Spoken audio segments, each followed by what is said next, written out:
La ville de Yem connaît depuis quelques mois une insalubrité galopante. Les raisons de cette situation demeurent inconnues. Les populations, quant à elles, sont désormais à la merci des épidémies. Les détails, c'est dans quelques instants. Et nous parlerons également en sport, plus précisément en boxe. La Fédération gabonaise de boxe a officiellement lancé sa saison sportive 2018-2019 à la salle nationale de boxe par un gala de boxe. Les précisions, ce sera avec Euphrem Biogo Edzo. Mesdames et messieurs, bonsoir et soyez les bienvenus à cette édition d'information. Merci de nous faire une place dans vos ménages. Oyem, à l'instar des autres villes du Gabon, est en proie à l'insalubrité galopante qui dicte sa loi, au grand désarroi de la population qui ne sait plus à quel sein se vouer, une situation qui devra interpeller les pouvoirs publics. Reportage mis en image par Ulrich Simaïla. D'état d'immondice à n'en point finir, l'on se croirait dans une décharge publique. Mais hélas, nous sommes bel et bien dans la ville de Yem qui s'est revêtue de l'habit de l'insalubrité galopante. Comment comprendre que certains politiciens se sont appropriés pour cheval de bataille la réduction de l'insalubrité à des fins politiques et qu'au sortir des résultats du premier tour, ils ont plié bagage? Une attitude condamnée par plus d'un. C'est ahurissant de le constater que les hommes politiques posent souvent des actes en amont pour des raisons politiques. Et lorsque les populations le constatent aujourd'hui que c'est finalement pour des raisons politiques que nous avons vu les filles et hommes habitant la ville d'Oyem et originaires de la ville d'Oyem osaient nettoyer les artères au regard des tas d'immondices. Nous constatons que c'est pour des raisons politiques. Et comme d'aucuns sont échoués au premier tour et d'autres en ballottage défavorable, alors tout de suite on comprend que la ville d'Oyem retrouve ses ordures. Il faut rappeler que nous qui habitons Oyem avions quand même pris le temps de discuter avec monsieur le maire qui disait que Gabon Propre Service recevait 3 milliards pour débarrasser les villes du Gabon des ordures, principalement la ville d'Oyem fait partie. Il semblerait que des fonds de financement ont été octroyés à la société en charge de la collecte et du ramassage d'ordures ménagères, mais à quelle fin, quand on sait qu'autrefois, Oyem était placé dans la catégorie des villes les plus propres du Gabon. Voici autant de questions qui taraudent les esprits des Oyemois, qui désormais côtoient les ordures de jour comme de nuit, avec tous les risques que cela comporte sur le plan sanitaire. Mais aujourd'hui, nous comprenons que ces 3 milliards que reçoit Gabon Propre Service par an va dans les poches des individus qui ont mis en place cette société. Alors, c'est au regret, au nom des populations de la ville d'Oyem, que nous sommes en larmes de constater que la belle ville d'Oyem, qui a été reconnue comme la plus belle ville du Gabon autrefois par feu El Hadj Omar Bongo, président de la République, est devenue la ville la plus ordurière, la plus sale, permettez, parce qu'on ne peut pas comprendre qu'une ville qui a des cadres, nous souvenons qu'il y a déjà eu 2 premiers ministres dont le Wolontem, originaire de la ville d'Oyem, mais qui aujourd'hui n'ont rien fait pour la ville. La preuve, les ordures inondent la ville. Vous partez de Touroutourou pour Ngouema, les grands carrefours de la ville d'Oyem sont inondés d'ordures comme vous voyez. Du côté de la foire, c'est la même chose. Vous partez à Kwakam, la même chose. Derrière le stade municipal d'Akwakam, j'ai envie de dire provincial, c'est la même chose. L'état d'ordures nous inonde. Nous voulons savoir pourquoi les bienfaiteurs qui ramassaient avant les élections les ordures ne le font plus. Est-ce que c'est parce que ce sont des jolis échoués et des candidats au deuxième tour qui n'ont pas espoir de gagner? Est-ce que c'est parce qu'ils ont voulu être députés qu'ils ont voulu jouer avec la conscience des populations de la ville d'Oyem? That is the question, comme disent les Anglais. Nous voulons savoir la vérité parce que c'est quand même le Gabon, c'est l'argent du contribuable. La nouvelle équipe municipale a du pain sur la planche. Espérons que ce problème sera solutionné dans les tout prochains jours pour que la ville d'Oyem puisse retrouver ses lettres de noblesse. Ne dit-on pas que la propreté est la base de toutes les conditions hygiéniques? L'avenir de la société gabonaise de transport se lit désormais en pointillé. Depuis plusieurs mois, cette entreprise publique traverse des difficultés financières et structurelles énormes. La quantification de ces difficultés dans ce regard de notre rédaction à travers la plume d'Arnaud Babekung. Outil de souveraineté, la société gabonaise de transport est au bord de la faillite si on s'en tient aux nombreuses difficultés que traverse cette société. En effet, la crise économique actuelle est multiforme, a un effet considérable pour le transporteur urbain et interurbain. Depuis environ 2 ans, les finances de l'entreprise sont déséquilibrées. Autrement dit, la société gabonaise de transport a plus à dépenser qu'elle n'en reçoive.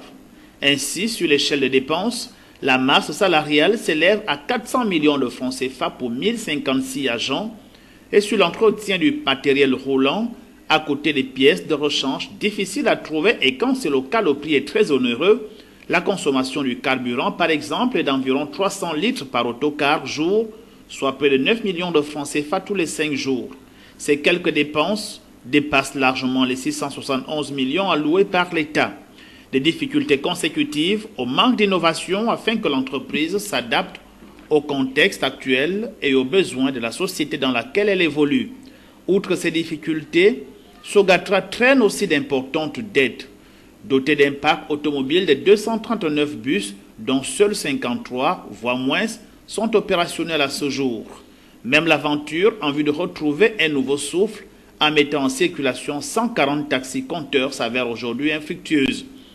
Les 4/5e ne sont pas en état de marche, autant de faits qui laissent entrevoir la banqueroute de la société gabonaise de transport, car la restructuration de cette société portée entre 2013 et 2016 par l'acquisition d'une nouvelle flotte et la signature d'un partenariat avec le concessionnaire brésilien Marco Polo n'a pas jusque-là changé grand-chose à la situation de cette entreprise publique qui demeure vulnérable aux difficultés, d'où il faut penser aux solutions innovantes pour booster son activité.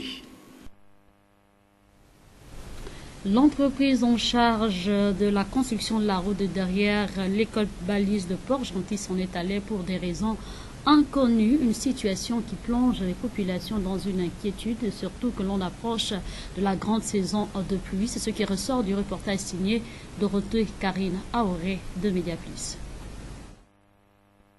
Plusieurs mois se sont déjà écoulés depuis le départ de la société chargée de la construction de la route axe derrière École Balise 2, Carrefour École Bilingue, au 1er arrondissement de la commune de Port-Gentil. Les canalisations sorties de terre lors de l'ouverture du chantier sont aujourd'hui obstruées par le sable, la mauvaise herbe et les ordures entre autres. Avec les pluies qui pointent à l'horizon, les populations craignent qu'elles soient source d'inondations. Pour les caniveaux, là, c'est pas du tout normal que ça soit bouché. C'est ce qui provoque les inondations. C'est pas du tout normal, il faut vraiment déboucher pour que l'eau puisse bien circuler jusqu'au canal. Parce que pour les pluies arrivent d'ici là, les routes vont encore se dégrader de plus en plus. La route en elle-même dans cet état constitue également un problème pour les habitants du quartier. Quand les pluies, nous vivons vraiment dans l'eau, presque dans l'eau. Vous voyez bien que derrière vous, nous avons un creux. Devant vous, nous avons 2 creux. Ça veut dire que nous avons une situation où les voitures de boissons, des voitures qui livrent le pain, creusent et nous sommes obligés de souffrir. Bon, il y a des gens qui ont des petites voitures, qui essayent de garer un peu partout. Moi, ce que je fais, habitant de ce quartier-là, voici ma maison juste là à côté, j'ai dû faire mettre des copeaux ici pour nous permettre de rentrer tranquillement chez nous, mais ça ne suffit pas. Des fois, des initiatives sont prises par les riverains afin d'améliorer leurs conditions de vie. Les gens de Sokoba qui ont fait comprendre que apparemment la route n'a pas été payée, ils faisaient semblant. Et après, on les a vus faire les caniveaux et plier les engins et partir. Jusqu'à ce jour, nous vivons comme ça dans le doute. Nous sommes obligés nous-mêmes de temps en temps nettoyer les caniveaux pour enlever tout ce qui est comme saleté à l'intérieur. La période est justement propice au curage des caniveaux et autres canalisations dans la ville afin de prévenir les inondations. L'exemple des habitants du canal situé entre le marché Balise et le quartier Chic dans le 2e devrait amener les Port-Gentillais à mettre la main à la pâte pour leur bien-être en entendant les autorités compétentes. À Port-Gentil, nous y restons. On observe désormais un engouement tout particulier du côté du marché Grand Village où les commerçants procèdent désormais à la vente des fournitures scolaires. Nous retrouvons Dorothée Karina Auré dans ce reportage. Le marché du Grand Village connaît un engouement en ce qui concerne la vente des fournitures scolaires ces dernières semaines. Après un entretien avec Prince, commerçant depuis 10 ans dans le dit marché, l'on comprend que c'est la saison qui les conduit à basculer d'un produit à un autre. On s'adapte, je vends nos chaussures, parfois je vends le linge. Mais si à un moment-là tu es en rentrée scolaire, on est obligé de suivre les mouvements. Parce que c'est pas bon que les autres courent, tu es derrière. Donc c'est un peu ça. En ce qui concerne la taxe municipale pour ce nouveau commerce, elle est doublement élevée. Quand on vendait le cahier, on paye le ticket à 2000. Mais si on vendait le frigidaire, on paye le ticket à 1000 francs. N'étant pas dans un local, les prix sont revus. On vend le cahier, comme vous pouvez voir, ça c'est les 198 pages. Parce que les gens pensent que nous on ne fait pas les bons prix, on fait ce bon prix. Parce que là, on vend ça 1300, mais comme nous on n'a pas la place, comme une grande place pour installer, on est obligé de laisser, sinon on fait ce bon prix. Comme cela, ça c'est 900, ça c'est 192 pages. Si cette politique est bien pensée, elle a néanmoins quelques désavantages, notamment la concurrence qui contraint le commerçant à revoir les prix vers le bas qui sont encore à débattre. Rien à voir avec ce qui précède lorsqu'on perd une personne qui nous est chère ou encore que cette personne s'éloigne de nous. On a comme l'impression que tout est fini, une certaine solitude qui ne dit pas son nom. Les précisions avec Fouti Boulanga Monika. Je me sens seul. Ma famille me délaisse. J'ai tout perdu. Ma femme, mon mari, mes amis, tout le monde m'a abandonné, disent certains.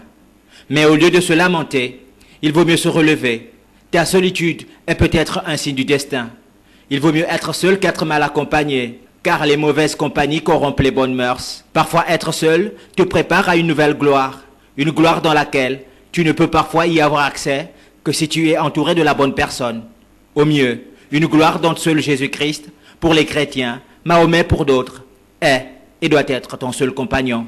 Te souviens-tu du jardin de Gethsémane? Te souviens-tu de Sophonie, verset 2, chapitre 13, Daniel 3, 24 ou de Matthieu 26, de 36 à 41. Jésus lui-même a dû se débarrasser de ses fidèles disciples, Pierre et les enfants de Zébédée, pour être en intimité avec son Père dans ce jardin de Gethsémane, avant d'accomplir le mystère de sa mort sur la croix pour nos péchés. En période de solitude, il est conseillé d'écouter la louange, prier davantage, lire la parole, et votre solitude deviendra un moment d'intimité avec Jésus-Christ. Car une solitude voulue par Dieu vous prépare forcément à accéder à une nouvelle gloire. Amen.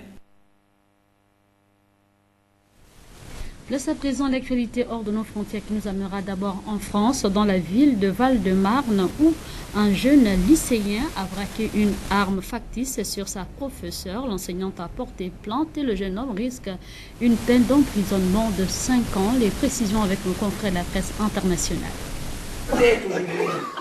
La scène se passe dans une classe de première, dans un lycée du Val-de-Marne. Sur ces images, un lycéen qui menace sa professeure avec une arme. Sa requête, être inscrit sur une liste de présence. Une vidéo tournée au téléphone portable qui circule très vite sur les réseaux sociaux. Au moment du braquage, rien n'indique que le pistolet est une arme factice. Le lendemain, l'enseignante porte plainte. Quelques heures plus tard, l'arme utilisée est retrouvée au domicile du lycéen. C'est en fait un pistolet à billes, une arme factice. Plus tard dans la journée, l'adolescent de 16 ans se rend au commissariat. Il reconnaît les faits, puis est placé en garde à vue. Le ministre de l'Intérieur a depuis annoncé un plan d'action contre les violences. Nous réunirons dans les jours qui viennent et nous aurons l'occasion de vous présenter un ensemble de mesures destinées à faire en sorte que le berceau de la République soit préservé partout. Ici, dans un quartier de Champigny, qui est une ville qui peut être fière de ce qu'elle est, mais aussi dans ce sanctuaire que doit être une école, un collège ou un lycée. Samedi, le ministre de l'Éducation Jean-Michel Blanquer n'a pas tardé à réagir. Je condamne avec fermeté les actes de menace envers un professeur advenu jeudi au lycée Branly de Créteil. Les mesures les plus rigoureuses ont été prises immédiatement. Plaintes déposées, garde à vue qui seront suivies des sanctions disciplinaires. Solidarité avec le professeur. Il est très vite suivi par Emmanuel Macron. Menacer un professeur est inacceptable. J'ai demandé au ministre de l'Éducation nationale et au ministre de l'Intérieur de prendre toutes les mesures pour que ces faits soient punis et définitivement proscrits de nos écoles. Des poursuites sont également engagées à l'encontre du lycéen qui a filmé et diffusé la vidéo. L'adolescent qui a braqué l'arme risque, lui, jusqu'à 5 ans de prison. Les États-Unis annoncent la fin d'un traité sur les armes nucléaires avec la Russie. Selon Trump, la Russie ne respecte pas les accords. Nous retrouvons nos confrères de la presse internationale. La menace planait depuis des semaines. Elle a finalement été mise à exécution. Les États-Unis ont annoncé qu'ils allaient se retirer d'un traité sur les armes nucléaires conclu avec la Russie. En cause, selon Washington, le non-respect par Moscou des conditions de l'accord. La Russie ne respecte pas l'accord. Il le viole depuis des années et je ne comprends pas pourquoi le président Obama n'a pas négocié ou ne s'est pas retiré de l'accord avant. Nous n'allons pas les laisser enfreindre un accord nucléaire et les laisser fabriquer des armes que nous ne pouvons pas fabriquer. Donc nous allons mettre fin à l'accord et nous retirer. La décision a été peu après dénoncée par la Russie, qui accuse Washington de menacer la stabilité mondiale. Les États-Unis reprochent à Moscou le développement du Novator, un missile violant les conditions de l'accord. Conclu en 1988 en pleine guerre froide par Ronald Reagan et Mikhail Gorbatchev, ce traité abolit l'usage de missiles en fonction de leur portée. Sont concernés les missiles d'une portée allant de 500 km à 5500 km. Problème, selon Washington, le nouveau missile russe dépasse les 500 km de portée. Pour les analystes, ce retrait pourrait à terme menacer la stabilité mondiale. Nous sommes progressivement en train de revenir à une situation de guerre froide comme à la fin de l'Union soviétique, avec des conséquences similaires. Mais aujourd'hui, la situation pourrait être pire, car Vladimir Poutine appartient à une génération qui n'a pas connu la guerre. Cette génération est beaucoup moins effrayée par la possibilité d'une guerre que celle de Brejnev. L'annonce officielle devrait être faite à l'occasion de la visite du conseiller à la sécurité nationale américain John Bolton à Moscou cette semaine. De retour à Libreville, parlons à présent de sport. C'est dans l'optique d'apporter un plus à son club que Maître Lafont a invité les maîtres de karaté, full contact et kickboxing à prendre part à l'ouverture de saison de l'association Kamikaze Contact Combat qui a eu lieu le week-end écoulé. Tout ceci pour démontrer l'unité des maîtres, une initiative saluée par plus d'un. Suivons ce reportage. Travailler en symbiose avec l'apport et l'expérience des maîtres d'autres disciplines sportives pour le bien-être des jeunes athlètes est le but visé par l'association Kamikaze Contact Combat de Maître Lafont, qui dit ménager aucun effort dans la promotion des arts martiaux. Ce qui a valu la présence des maîtres Jules Sondon, Alain Ingonga et Jean-René Akogué lors de la cérémonie d'inauguration de la salle de sport de la dite association, marquant l'ouverture de la saison sportive pour l'année 2018-2019. 3 disciplines étaient à l'honneur. On peut citer entre autres le karaté, le full contact et le kickboxing. Une initiative saluée par l'ensemble des maîtres invités pour la circonstance.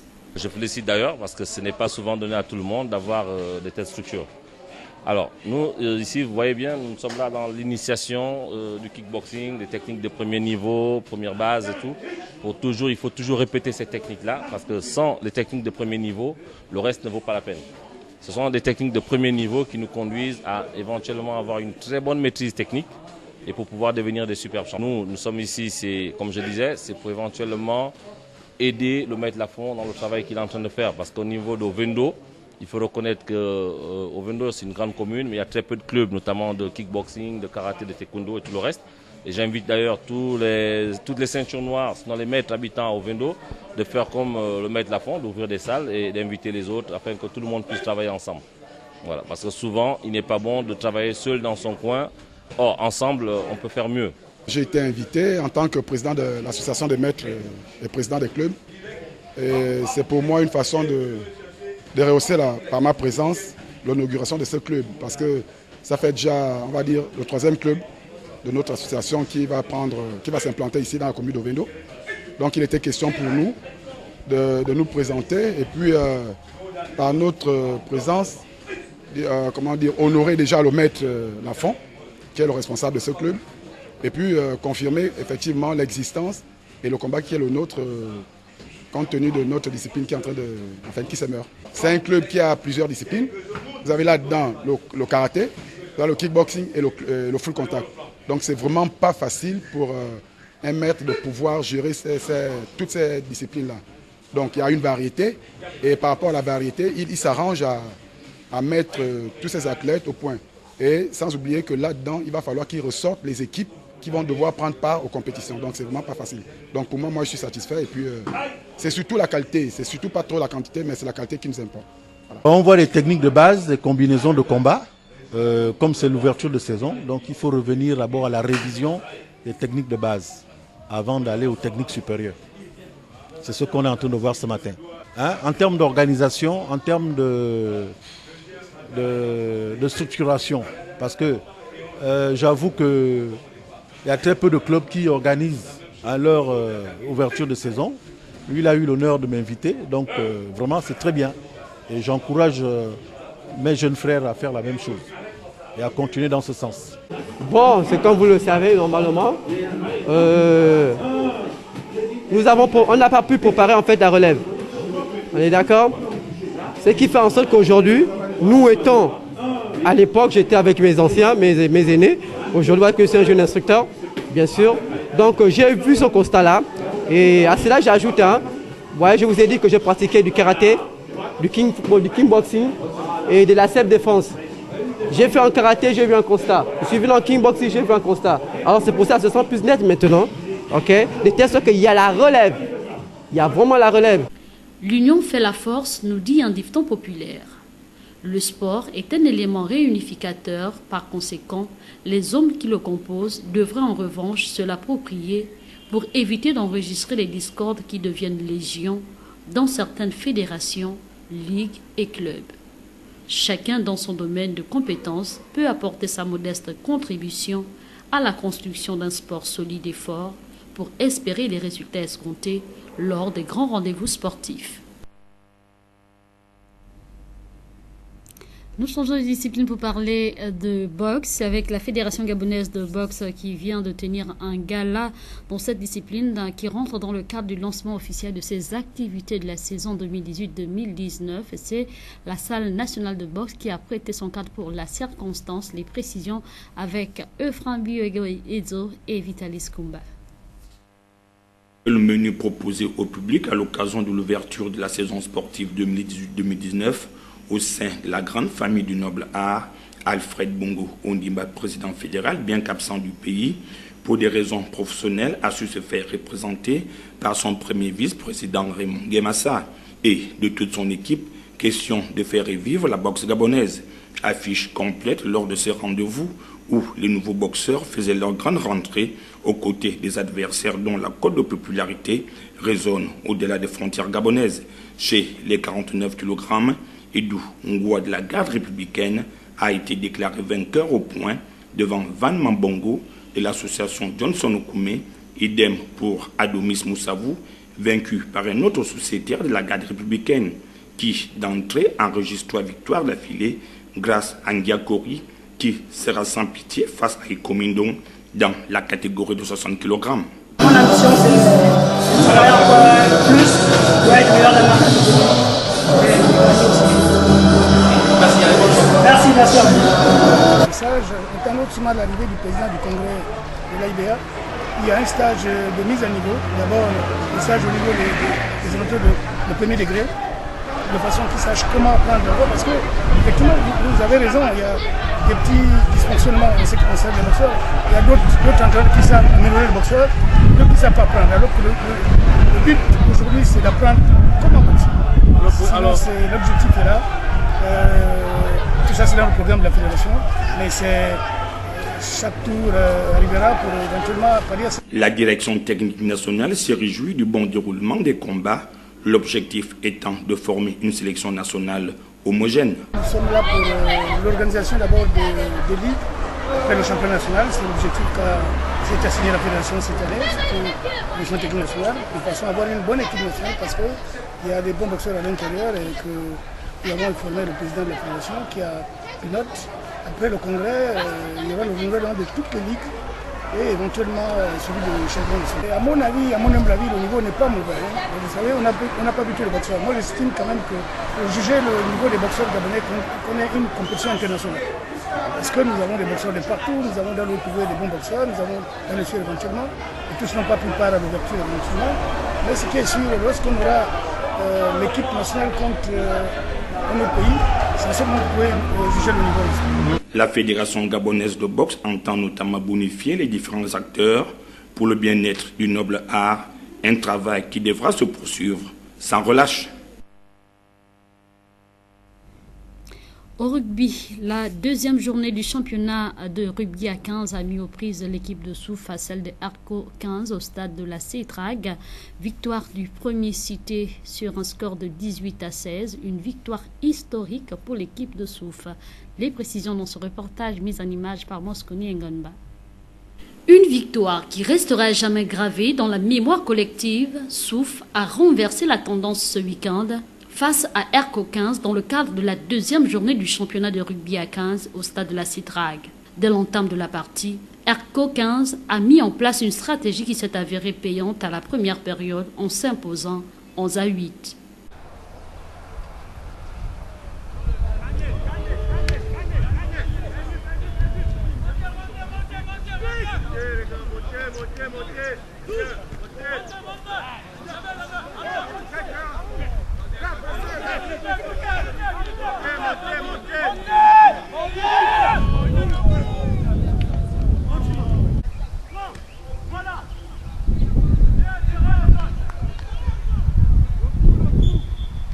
De retour sur l'aire de jeu, l'équipe de Souf revitalisée viendra mettre en pratique le nouveau système de jeu donné par le coach. Ici, il sera question de faire des très bonnes combinaisons au niveau des trois quarts et les avants, fatiguer leur adversaire afin de venir à bout.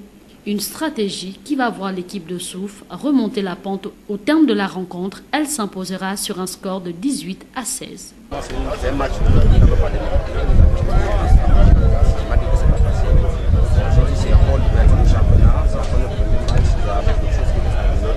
on va encore travailler sur notre relance au niveau de notre attaque et connecter le jeu avec nos groupes pour pouvoir améliorer le niveau.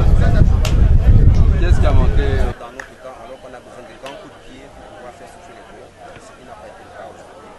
Voilà pourquoi, malgré la défaite du sport, les gars ont su jouer. Ce qui manque aujourd'hui, je pense, c'est au niveau de la relance. Une victoire face à l'école, les stratégies mises en place. On a été toujours battu par ECHO depuis la fondation de notre club. On a été toujours battu par ECHO. Donc cette année, on a juré que non. En tant que vice-champion du Gabon, nous ne pouvons plus être battus par cette club. En plus de coach, nous a changé un peu de quartier de jeu. Donc c'est avec ça qu'on a essayé un peu de pratiquer sur le stade. Donc, ça a donné ce que ça a donné. Après avoir pris une entame de saison le 14 août, nous avons misé sur plus de technique que de physique.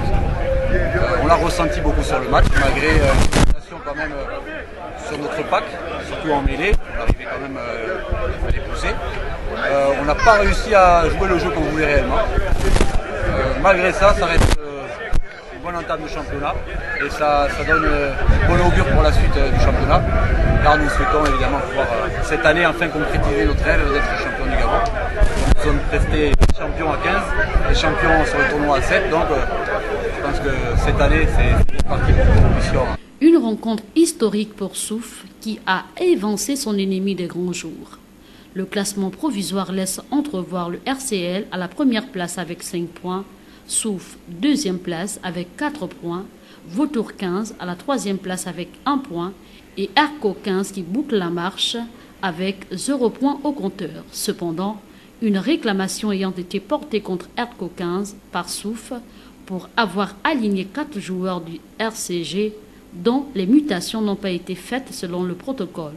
Arco 15 perd son point de défaite 1 ainsi que son point de bonus défensif 1.